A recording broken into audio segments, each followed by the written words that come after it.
నంద్యాల జిల్లా బనగానపల్లి నియోజకవర్గంలో టీడీపీ నాయకుల కవ్వింపు చర్యలు ఆగడం లేదు. వైఎస్ఆర్సీపీ నేతలను టార్గెట్గా చేసుకుని ఇబ్బందులకు గురిచేస్తున్నారు.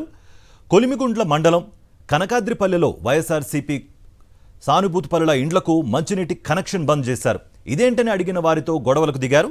పోలీసులు, అధికార యంత్రాంగం కూడా టీడీపీ నేతల కవ్వింపు చర్యలను అడ్డుకోకుండా చోద్యం చూస్తున్నారు. దీంతో వారి తీరుపై స్థానికులు మండిపడుతున్నారు. ఇదే అంశానికి సంబంధించి మరింత సమాచారం మా ప్రతినిధి లోకేష్ అందిస్తారు. లోకేష్. కార్తీక్, ఉమ్మడి కర్నూలు జిల్లాలో టీడీపీ నాయకుల యొక్క కక్ష సాధింపు చర్యలు కొనసాగుతూనే ఉన్నాయి. రోజుకు ఒక ప్రాంతంలో యొక్క టీడీపీ నాయకులు వైఎస్ఆర్ కాంగ్రెస్ పార్టీకి సంబంధించిన కార్యకర్తల పైన, వారి వైఎస్ఆర్సీపీ మద్దతుదారుల పైన దాడులకు పాల్పడుతున్నారు.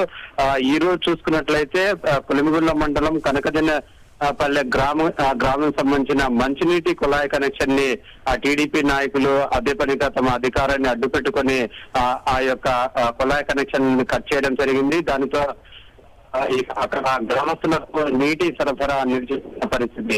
అయితే ఏ మాత్రం కానీ వారిని ప్రశ్నించినా కానీ వారితో గొడవ దిగితే వారిపై దాడికి చేయడానికి ఈ యొక్క టీడీపీ నాయకులు సిద్ధమవుతున్న పరిస్థితి. మొత్తం మీద చూసుకున్నట్లయితే ఆ యొక్క దాడులు, అంతేకాకుండా వారిపై కక్ష సాధింపు చర్యలు అనేది కొనసాగిస్తున్నారు.